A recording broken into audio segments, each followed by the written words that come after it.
Vamos a hablar de salud mental, de salud física, qué es lo que nos está pasando a los argentinos. Estamos con Martín Serasini, que es presidente de la Agremiación Médica Platense. Gracias por venir. Gracias a ustedes por la invitación. Hice una introducción súper amplia, pero Bien. la idea es hablar del síndrome del quemado en principio. ¿De qué se trata? Mira, para poner en contexto, el síndrome de burnout o el síndrome del quemado tiene, digamos, un reconocimiento y un apogeo, en realidad, o un inicio del estudio allá por la década del 70 del siglo pasado. La realidad es que el síndrome del quemado se vincula o se relaciona mucho a cuál es el desgaste y el estrés crónico que genera la actividad laboral cuando el medio en el cual uno pone las expectativas de los resultados de su trabajo no cumple con lo que uno proyecta. Quizás esa es como la primera, digamos, la primera variable que da repercusión por sobre algo que después se retroalimenta y las frustraciones también afecta el desempeño y digamos, el contexto interno del trabajador, en este caso del médico, ¿no? Ahora, ¿cómo nos damos cuenta de que estamos padeciendo de esa situación? ¿En qué momento? Y no es fácil. A ver, la realidad es que el entorno laboral influye mucho en este síndrome, y uno de lo difícil en este sentido es que cuando siente la repercusión y se instala el proceso, empieza a sentir variables que lo despersonalizan y hacen perder cierta empatía con algunas cuestiones vinculadas a su desempeño, ¿no?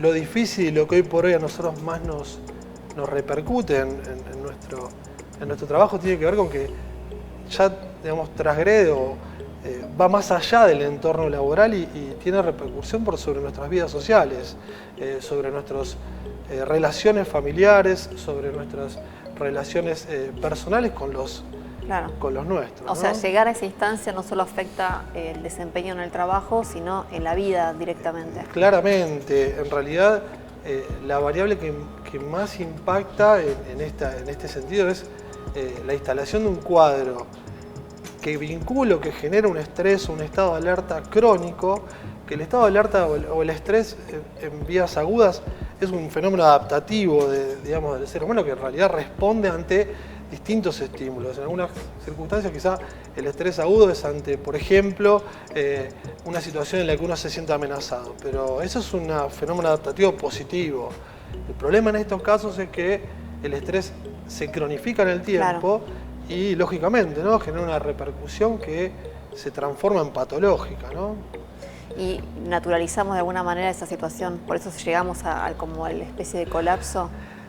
La realidad es que no las reconocemos, o sea, eso saliendo de lo técnico, digamos, ya en una opinión quizás subjetiva, lo tomamos como normal, situaciones que no deben ser así.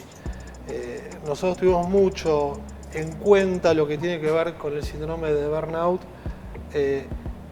sobre todo en los inicios de la pandemia, en los que a todo este contexto, digamos, laboral en el cual veníamos desempeñándonos, se le suma una variable que a ese estrés lo vapulea. Entonces, ahí es como que empezamos a darle un poco más de reconocimiento o estudio, y bueno, ahí fue donde surgieron algunas variables que analizamos, ¿no? Una provincia donde siempre hay más para descubrir. Buenos Aires. Tenemos una provincia. Disfrútala con recreo. Gobierno de la provincia de Buenos Aires. La pandemia a todos nos cambió, pero digo, a los médicos estamos hablando de algo del primer eslabón, digamos, ¿no? El frente de batalla. Bueno, claro. Porque no pararon nunca, porque se sometieron a una situación de estrés terrible. Entonces ahí es cuando ustedes hacen como, desde la Agremiación Médica Platense digo, hacen como una alerta, ¿no? De, ojo con esto, no solo la sociedad, sino los médicos. ¿Qué empezaron a recibir? ¿Qué empezaron a notar? Primero lo que empezamos a notar fue en lo propio, en lo personal, digamos, en la diaria, en el hospital. ¿Vos sos médico? Yo soy médico, soy neurólogo, me desempeño en el Hospital del Dique de Ensenada, trabajo en IPENSA, estoy en la diaria del consultorio. Claro. Y tuve un paso durante unos años largos en los ámbitos de terapia intensiva también. Por lo que tengo muchos amigos que estuvieron al frente de esta condición en los nichos digamos, de mayor tenacidad o gravedad, porque de hecho eran los lugares donde estaba como mala palabra ir. De hecho, si haces un revisionismo, hubo hasta condenas sociales a los médicos que no se acercaran después de trabajar a sus hogares, porque los edificios, porque los ascensores, bueno, digamos... fue muy difícil para todos, pero para los médicos fue muy difícil. Sí. Y creo que con aplaudirlos nada más cada tanto no... Para nada. Sé, ¿viste? Por eso el repudio muchas veces, mira, desde la objetividad del Instituto de Educación de la agremiación se decidió llevar adelante un estudio para poder darle objetividad a esta problemática. Logramos recabar información en las bases de las encuestas clásicas que se usan para medir esto y logramos levantar un número no menor de algo así como 719 encuestas que nos daban respuesta de cuál era la situación de manera concreta. Una encuesta cerrada que se bajó a los médicos y lo que logramos obtener fue que el resultado era que más del 25% de los médicos se autoconsideraba, o consideraba, de acuerdo a ese puntaje, que estaba cursando un síndrome de burnout. Por lo tanto, y teniendo objetivamente definido que ese valor estaba por arriba de lo que era la media objetiva pre-pandemia en el resto de las ciudades, o de hecho comparativas con el mundo, ¿no? Sí. Esa situación a nosotros nos llevó a analizar por qué, porque a ver, está bien, la situación extrema del COVID, del médico ir a trabajar cuando la recomendación era no hacerlo, que el contacto estrecho era algo que uno tenía que limitar lo máximo que se pudiera. Nosotros terminamos trabajando en ámbitos donde estaba el caldo de cultivo de esto, y muchas veces, y lo que es más grave, porque el trabajo nos llevó también a hacer un cruce con cuál es la situación laboral del médico. Entonces, todos nos reconocíamos, un gran número de médicos nos reconocíamos estar padeciendo un síndrome de burnout. Con el impacto consecuente en nuestros ámbitos familiares, muchos médicos no querían volver a su casa. De hecho, hubo un programa que se llevó adelante que era de aislamiento protegido. Médico que se desempeñaba en el ámbito privado y que no tenía la posibilidad de mantenerse aislado, padeciendo o cursando una fase aguda de COVID, se le daba un espacio en donde se lo aislaba, ¿no? Y eso, en ese aislamiento intervinieron entidades como la agremiación médica. Esos médicos que estaban bajo semejante presión a la vez tenían una sobrecarga o un pluriempleo que marcaba que más del 70% de los médicos reportaba tener más de 3 trabajos. Claro, porque además de todo eso no te alcanza la plata. Además de todo eso, no te alcanza la plata, o para mantener un ingreso digno uno tenía que abrir el juego para que esa plata fuese, o ese ingreso fuese digno. Entonces, en definitiva, como nos sigue pasando actualmente, porque de hecho entiendo que la estructura que maneja la salud no entendió todavía que el médico debería tener una remuneración acorde para poder trabajar en un espacio y rendir al máximo en un lugar y tener una remuneración acorde. Se pasa saltando de trabajo en trabajo. Entonces, en su momento eso se evaluó y de hecho aumenta la posibilidad de errores, aumenta en ese momento que un error era una infección, repercute de manera directa, digo, Sí. Una época bastante compleja, ¿no? Y una vez que ustedes determinan que un médico, y en el caso de otras profesiones, pero que padece este síndrome del quemado, era, ¿no? Sí, En la traducción, ¿qué se hace? ¿Qué se puede hacer? Mira, nosotros cuando decidimos hacer este análisis desde el punto de vista estadístico, no lo hicimos solamente para quedarnos con el diagnóstico, dato, exactamente. Porque pasa como, a veces miro las estadísticas de otro, nada que ver, pero el Ministerio de las Mujeres, cuando dice, bueno, tenemos un relevamiento de cuántas mujeres, bueno, pero ¿y qué hacemos con esto? ¿Cómo seguimos? Uno de los compromisos que se asumió desde la agremiación fue que si íbamos a tomar una medida diagnóstica era para entrar a una fase de intervención posterior. Los datos sirvieron para reconocer que era necesario implementar un mecanismo para dar asistencia a los médicos nucleados o agremiados dentro de la agremiación médica. En base a eso y en vínculo con la doctora Silvia Ventolila. Silvia Ventolila es una psiquiatra que se desempeña específicamente en esto desde hace muchos años, y ellos desarrollaron un dispositivo de intervención que nosotros lo que logramos hacer con la doctora fue desarrollar nuestro programa de manera local, inicialmente teniendo su asesoría o su trabajo vinculado a los efectores nuestros locales. Por un lado, el dispositivo se desarrolló para que quien necesite o sienta o perciba esa necesidad de la atención pudiera canalizarlo por levantar el warning. El warning era en su momento y al inicio, pensaba que estábamos hablando todavía de 2021, saliendo de entrando, ¿no? Porque, claro... Y siempre con esta cuestión de alerta de en cualquier momento volvemos a estar... Claro. En definitiva, lo que teníamos era una forma de levantar el warning que lo coordinaba la doctora y ante eso se implementaba un dispositivo que tenía que ver con terapeutas que intervenían en la asistencia del médico. Eso específicamente desde lo patológico, desde el abordaje de la enfermedad. A la vez también, en caso de ser necesario, se implementaban diferentes dispositivos de acuerdo a la problemática que coexistía. No está de más decir que el síndrome de burnout genera un trastorno y se asocia directamente al vínculo de la patología en el ámbito laboral, pero que eso también a la vez después abre juego a otro tipo de patologías que tienen que ver directamente con el impacto. A ver, el reporte que nosotros logramos levantar de trastornos del espectro depresivo ansioso fue importante, entonces digo, es como fue un primer mecanismo de implementación. El objetivo nuestro del programa era dar respuesta a una problemática que estaba evidentemente desbocada y llevada adelante. Pero a la vez también era poner en énfasis que esa problemática era vinculada, que era un necesario fundamental para los trabajadores tener más de un empleo. Y de hecho, de vuelta, más del 65%, más de 3. Entonces, fuera que nosotros tomamos la conducta de manera individual, de tratar de dar respuesta a los médicos que cursaban esta problemática, era también ver de qué forma se visibilizaba esto. Y de hecho, en cada una de las oportunidades, reuniones y de hecho hasta negociaciones con quien tiene que visibilizar esto y reconocerlo, lo utilizamos también como medida de mostrar que era una problemática que... Claro, porque ¿viste? Lo primero que tenés que calculo, lo primero que se le pide a una persona que sufre estas situaciones, bueno, tenés que parar.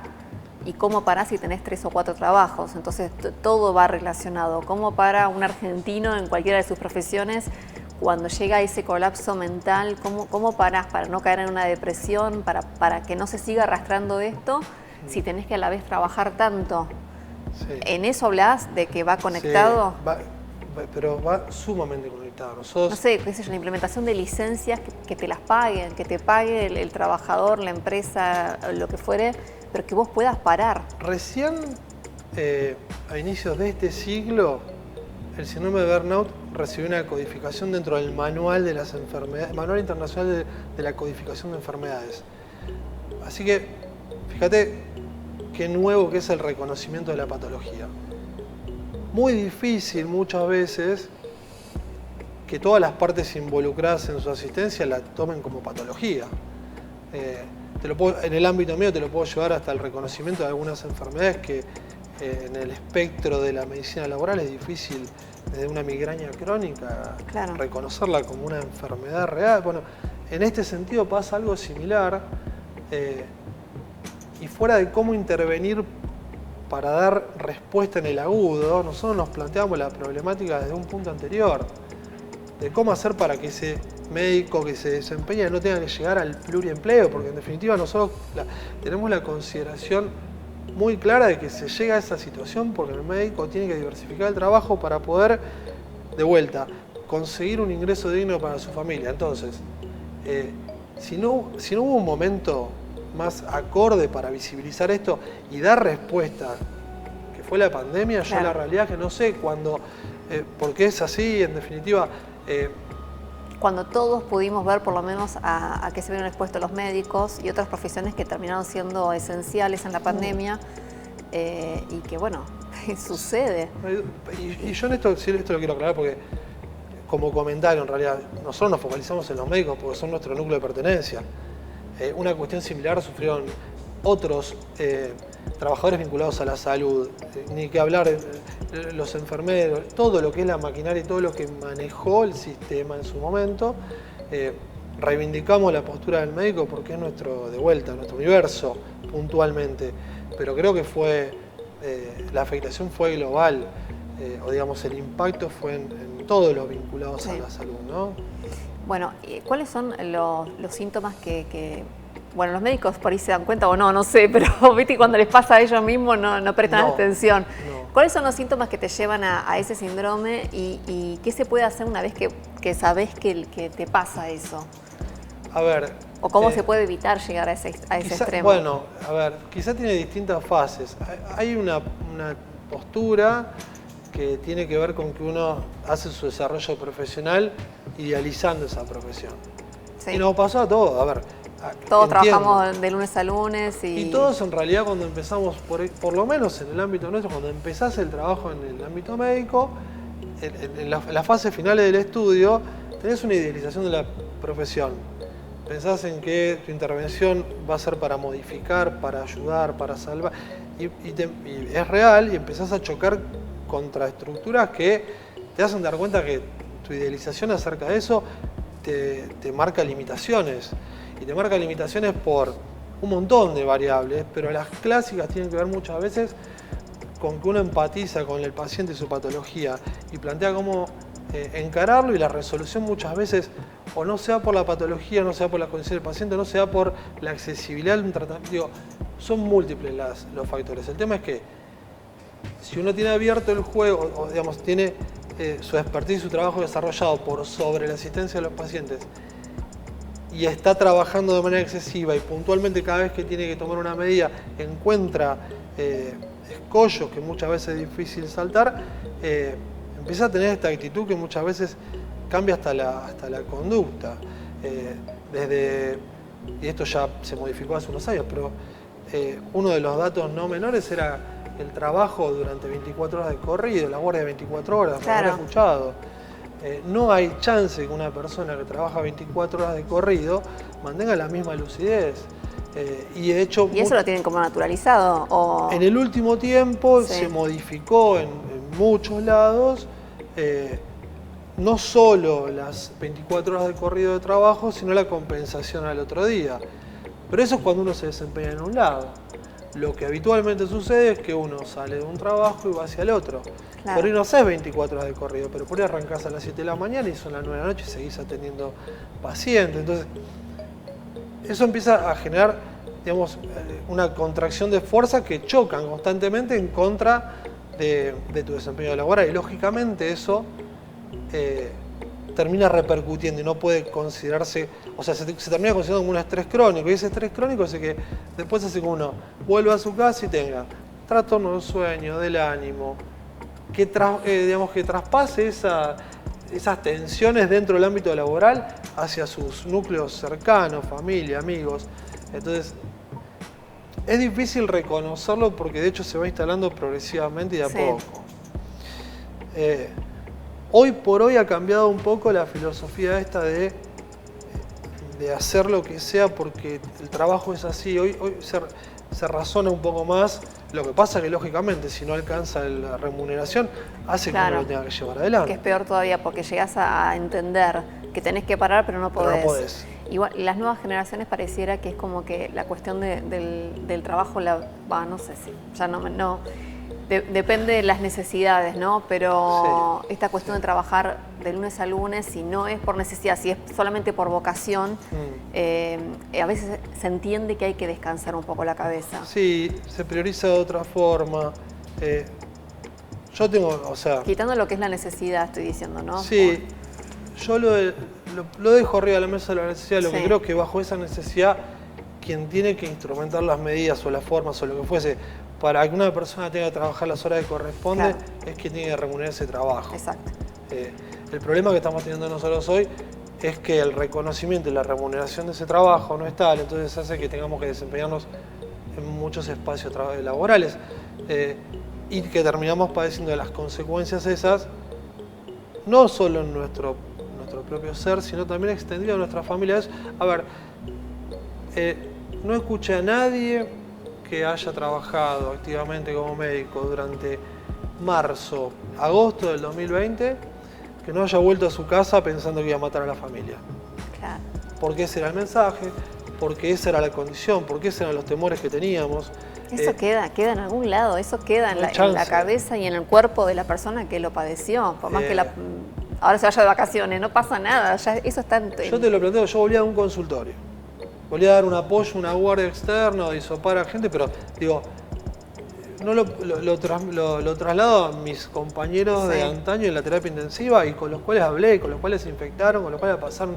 Entonces, todos esos volvían a la casa y le tirábamos la bandina a la verdura, nos bañábamos, entrábamos al día. Digo, ese momento bisagra, no solo para lo que es el burnout categóricamente en el ámbito laboral, sino también la extensión a los grupos familiares. Entonces, por lo menos en el núcleo en el que nosotros pertenecemos, que es mucha gente y todo, se espera y se plantea la necesidad de la recomposición en ese sentido. Ese reconocimiento, vos dijiste, del aplauso no va más. No, el aplauso muchas veces para nosotros nunca fue necesario, fue un excelente gesto, si querés, inicialmente una caricia porque era espontáneo, porque partía de... Sí, era un momento difícil en el que todos de alguna manera nos abrazamos a través del aplauso, porque no se podía hacer otra cosa. Pero ahí estaban ustedes, claro. Y nosotros, en definitiva, pagamos los costos de esa presión o de vuelta. En un momento, o también lo comentaste así, como la batalla, sí, en un momento estaba planteado de esa forma, la guerra contra el virus, ¿viste?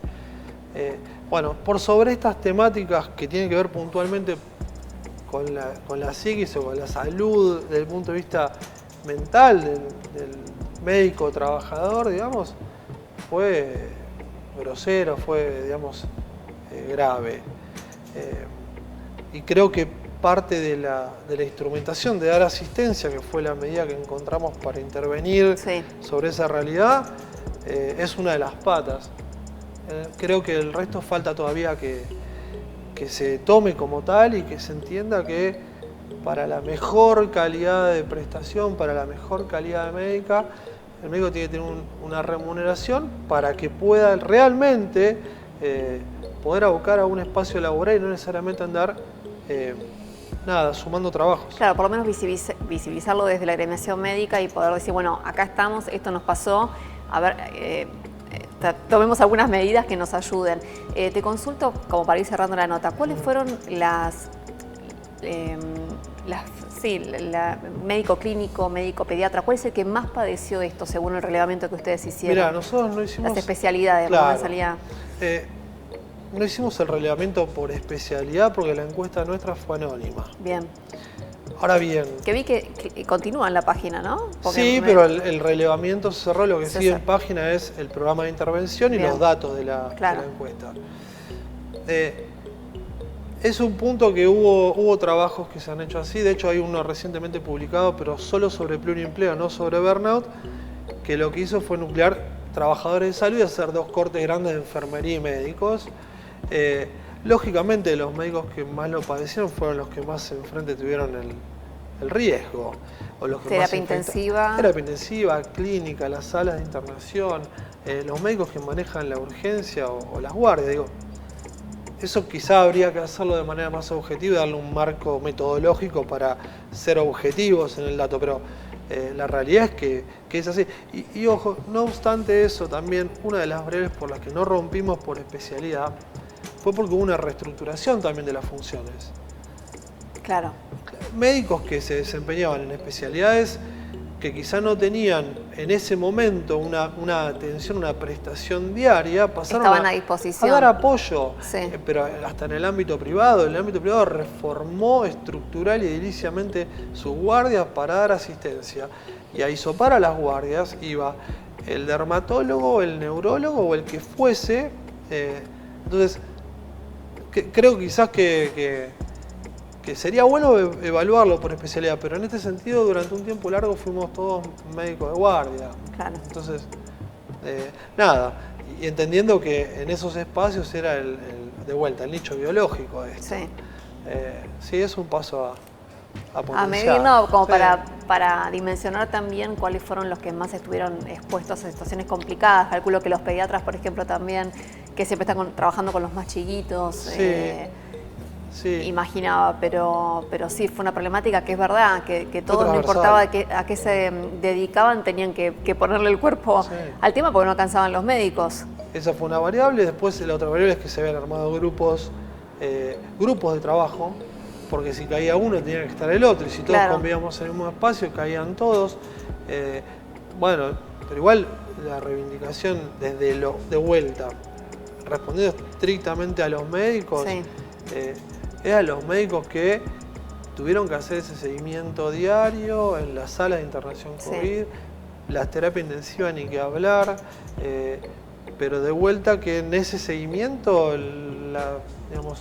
la línea fue transversal a todos los médicos. Sí. No, Martín, no para creo. cerrar la nota, y vamos a ir charlando porque estás a cargo de la Agremiación Médica Platense y hay un montón de temas de salud que nos interesan, pero puntualmente de esto, ¿alguna recomendación para otras profesiones también, no? ¿Cómo podemos evitar llegar a esa instancia de colapso? Y si llegamos, ¿qué hacemos? Porque viste que leía el testimonio de una actriz Sí. de Hollywood que decía, bueno, llegué a esa instancia, así que me tomo un año, pero un año es buenísimo. Pero Sí. ¿cómo uno debería hacer si... ¿Cómo reconoces que estás mal en ese sentido y qué se puede hacer? A ver, tiene que ver mucho, es más filosófico y tiene que ver mucho con qué conductas tome uno para su bienestar. Y el bienestar, y hablando de salud, no es estrictamente lo biológico, y eso hace mucho tiempo que tiene que ver con lo biológico, también con lo psíquico, lo mental y social, que ni hablar. Entonces, esa salud biopsicosocial definida de esa manera, no implica solamente que uno orgánicamente esté bien. Y para que las otras dos patas se den, tiene que haber ahí una simbiosis en el... A ver, el ámbito laboral es nocivo, ¿qué recomendación te puedo dar? No está en la persona que padece el síndrome modificarlo. Puede tener ciertos matices. Lo que sí puede modificar es las exigencias del espacio. Bueno, eso es una... Y después lo que tiene que ver con lo recreativo, las horas laborales, las horas verdes como existen en otros países o en otros ámbitos. Hoy, yo te lo tiro así, es utópico. Hoy es utópico porque en definitiva ningún médico está trabajando en 4 trabajos porque tiene una ambición desmedida. La mayoría lo hace porque tiene una necesidad atrás y porque, digo, hoy me dijiste que no tiene la obligación. Y yo creo que la mayoría de los que está en este límite es por una cuestión de obligación. Lo que sí uno puede entender es que detectando, digamos, este tipo de hostilidad en el ambiente que genera ese estrés crónico y que va a devenir en eso, puede buscar la forma de apoyarse. Y por eso, en definitiva, se desarrolló el programa que llevamos adelante. Es de vuelta, es una medida que acompaña una vez instalada la situación, porque el que lo denuncia, el que levanta el warning es el mismo paciente en este sentido. Sí. Entonces, preventivamente podemos hablar de un montón de cosas. Hoy por hoy, objetivamente, te digo que la medida que mejor frenaría esta sobrecarga en el ámbito laboral es la posibilidad de la reducción del pluriempleo, y en eso está que la remuneración sea acorde a la necesidad. Después podemos armar un montón de formas de dar saneamiento preventivo. Sí. Pero una de las medidas que hoy puede llegar a dar fondo a la solución es que no sea necesario trabajar en 4 hospitales. Gracias. A vos.